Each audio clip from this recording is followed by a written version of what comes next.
Judges 5.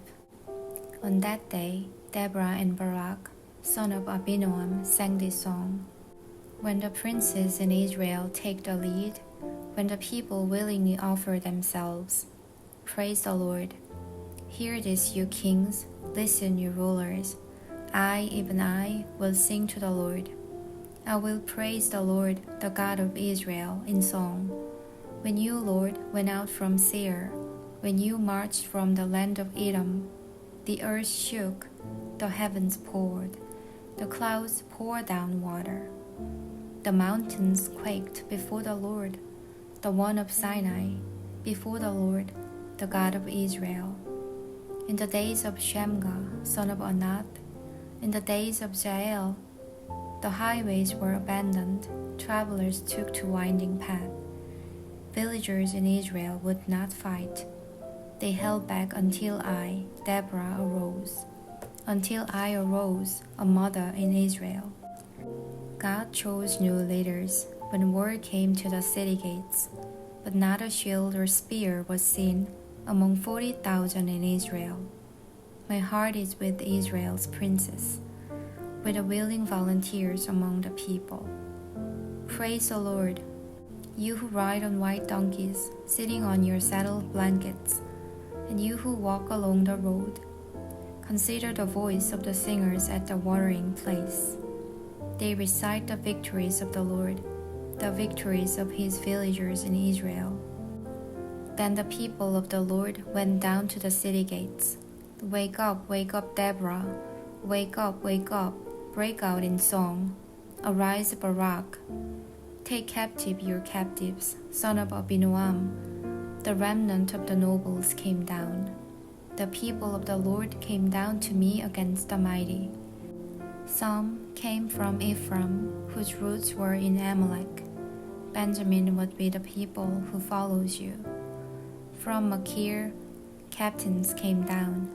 From Zebulun, those who bear a commander's staff. The princes of Issachar were with Deborah. Yes, Issachar was with Barak, sent under his command into the valley. In the districts of Reuben, there was much searching of heart. Why did you stay among the sheep pens to hear with the whistling of the flocks? In the districts of Reuben, there was much searching of heart. Gilead stayed beyond the Jordan. And then why did he linger by the ships? Asher remained on the coast and stayed in his coves. The people of Zebulun risked their very lives. So did Naphtali on the terrace fields. Kings came, they fought. The kings of Canaan fought. At Tanakh, by the waters of Megiddo, they took no plunder of silver. From the heavens the stars fought. From their courses they fought against Sisera. The river Kishon swept them away. The age-old river, the river Kishon. March on, my soul, be strong. Then thunder the horses' hooves. Galloping, galloping, go his mighty steeds. Curse Meroz, said the angel of the Lord.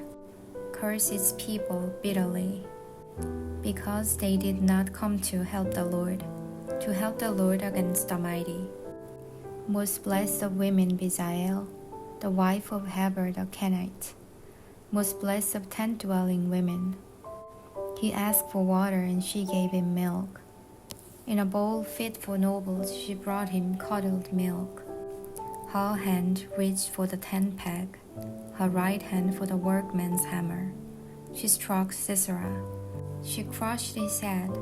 She shattered and pierced his temple. At her feet he sank. He fell. There he lay. At her feet he sank. He fell. Where he sank, there he fell, dead. Through the window peered Sisera's mother. Behind the lattice she cried out, "Why is his chariot so long in coming? Why is the clatter of his chariots delayed?" The wisest of her ladies answer her. Indeed, she keeps saying to herself, "Are they not finding and dividing the spoils, a woman or two for each man, colorful garments as plunder for Sisera, colorful garments embroidered, highly embroidered garments for my neck. All this as plunder. So may all your enemies perish, Lord.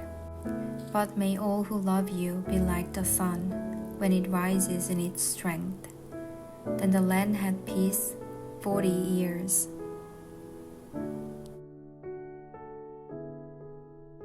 Judges chapter 6. The Israelites did evil in the eyes of the Lord, and for 7 years he gave them into the hands of the Midianites. Because the power of Midian was so oppressive, the Israelites prepared shelters for themselves in mountain clefts, caves, and strongholds. Whenever the Israelites planted their crops, the Midianites, Amalekites, and other eastern peoples invaded the country. They camped on the land and ruined the crops all the way to Gaza and did not spare a living thing for Israel, neither sheep nor cattle nor donkeys. They came up with their livestock in their tents like swarms of locusts. It was impossible to count them or their camels. They invaded the land to ravage it. Midian so impoverished the Israelites that they cried out to the Lord for help.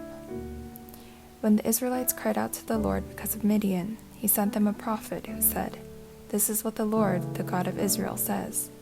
I brought you up out of Egypt, out of the land of slavery.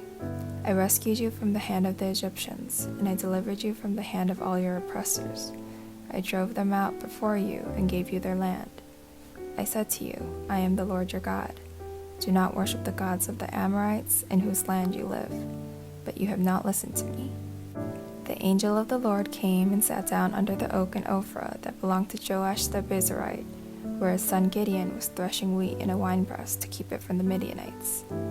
When the angel of the Lord appeared to Gideon, he said, "The Lord is with you, mighty warrior." "Pardon me, my lord," Gideon replied, "but if the Lord is with us, why has all this happened to us?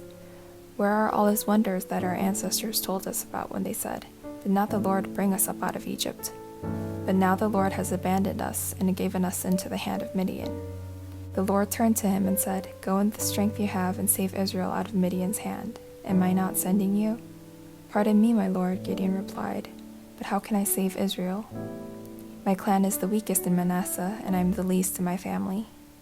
The Lord answered, "I will be with you, and you will strike down all the Midianites, leaving none alive." Gideon replied, "If now I have found favor in your eyes, give me a sign that it is really you talking to me. Please do not go away until I come back and bring my offering and set it before you." And the Lord said, "I will wait until you return." Gideon went inside, prepared a young goat, and from an ephah of flour he made bread without yeast. Putting the meat in a basket and its broth in a pot, he brought them out and offered them to him under the oak. The angel of God said to him, "Take the meat and the unleavened bread, place them on this rock, and pour out the broth." And Gideon did so. Then the angel of the Lord touched the meat and the unleavened bread with the tip of the staff that was in his hand. Fire flared from the rock, consuming the meat and the bread, and the angel of the Lord disappeared. When Gideon realized that it was the angel of the Lord, he exclaimed, "Alas, sovereign Lord, I have seen the angel of the Lord face to face." But the Lord said to him, "Peace, do not be afraid, you are not going to die." So Gideon built an altar to the Lord there and called it, "The Lord is Peace." To this day it stands in Ophrah of the Abiezrites. That same night the Lord said to him, "Take the second bull from your father's herd, the one 7 years old. Tear down your father's altar to Baal and cut down the Asherah pole beside it. Then build a proper kind of altar to the Lord your God on top of this height. Using the wood of the Asherah pole that you cut down, offer the second bull as a burnt offering." So Gideon took 10 of his servants and did as the Lord told him. But because he was afraid of his family and the townspeople, he did it at night rather than in the daytime. In the morning when the people of the town got up, there was Baal's altar demolished, with the Asherah pole beside it cut down, and the second bull sacrificed on the newly built altar. They asked each other, "Who did this?" When they carefully investigated, they were told, "Gideon, son of Joash, did it." The people of the town demanded of Joash, "Bring out your son. He must die because he has broken down Baal's altar and cut down the Asherah pole beside it." But Joash replied to the hostile crowd around him, "Are you going to plead Baal's case? Are you trying to save him? Whoever fights for him shall be put to death by morning. If Baal really is a god, he can defend himself when someone breaks down his altar." So because Gideon broke down Baal's altar, they gave him the name Jerub-Baal that day, saying, let Baal contend with him. Now all the Midianites, Amalekites, and other eastern peoples joined forces and crossed over the Jordan and camped in the valley of Jezreel. Then the Spirit of the Lord came on Gideon, and he blew a trumpet, summoning the Abiezrites to follow him. He sent messengers throughout Manasseh, calling them to arms, and also into Asher, Zebulun, and Naphtali, so that they too went up to meet them. Gideon said to God, "If you will save Israel by my hand as you have promised, look, I will place a wool fleece on the threshing floor. If there is dew only on the fleece, and all the ground is dry, then I will know that you will save Israel by my hand as you said." And that is what happened. Gideon rose early the next day. He squeezed the fleece and wrung out the dew, a bowl full of water. Then Gideon said to God, "Do not be angry with me. Let me make just one more request. Allow me one more test with the fleece, but this time make the fleece dry and let the ground be covered with dew." That night God did so. Only the fleece was dry, all the ground was covered with dew.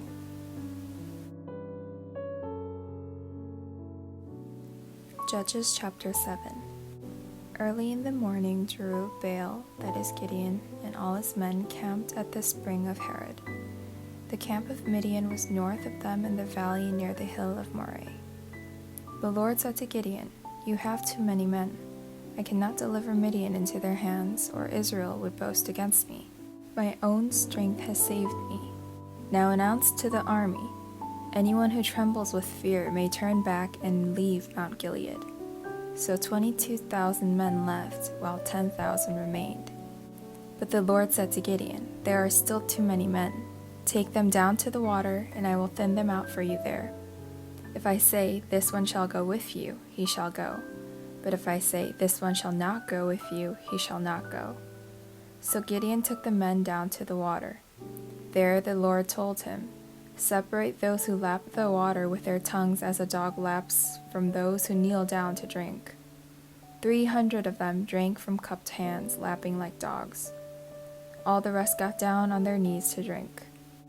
The Lord said to Gideon, "With the 300 men that lapped, I will save you and give the Midianites into your hands. Let all the others go home." So Gideon sent the rest of the Israelites home, but kept the 300, who took over the provisions and trumpets of the others. Now the camp of Midian lay below him in the valley. During that night the Lord said to Gideon, "Get up, go down against the camp, because I am going to give it into your hands. If you are afraid to attack, go down to the camp with your servant Purah and listen to what they are saying. Afterward you will be encouraged to attack the camp." So he and Purah his servant went down to the outposts of the camp. The Midianites, the Amalekites, and all the other eastern peoples had settled in the valley, thick as locusts. Their camels could no more be counted than the sand on the seashore.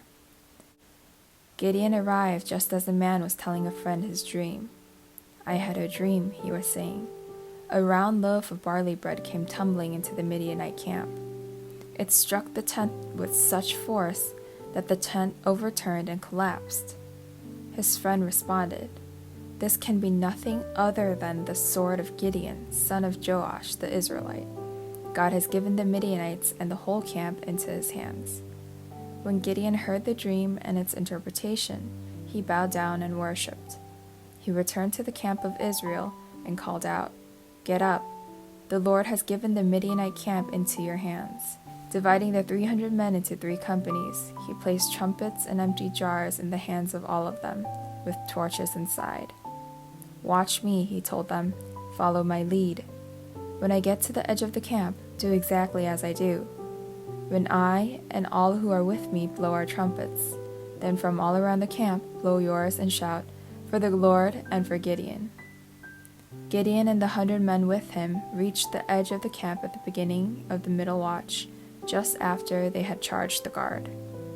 They blew their trumpets and broke the jars that were in their hands. The 3 companies blew their trumpets and smashed the jars. Grasping the torches in their left hands and holding in their right hands the trumpets they were to blow, they shouted, "A sword for the Lord and for Gideon." While each man held his position around the camp, all the Midianites ran, crying out as they fled. When the 300 trumpets sounded, the Lord caused the men throughout the camp to turn on each other with their swords. The army fled to Beth Shittah toward Zerari, as far as the border of Abel Meholah near Tabbath.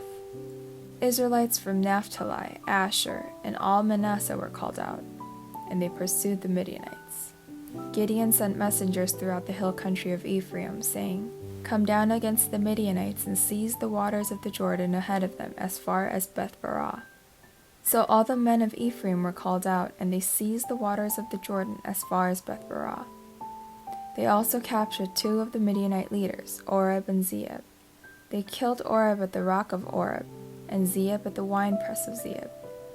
They pursued the Midianites and brought the heads of Oreb and Zeeb to Gideon, who was by the Jordan.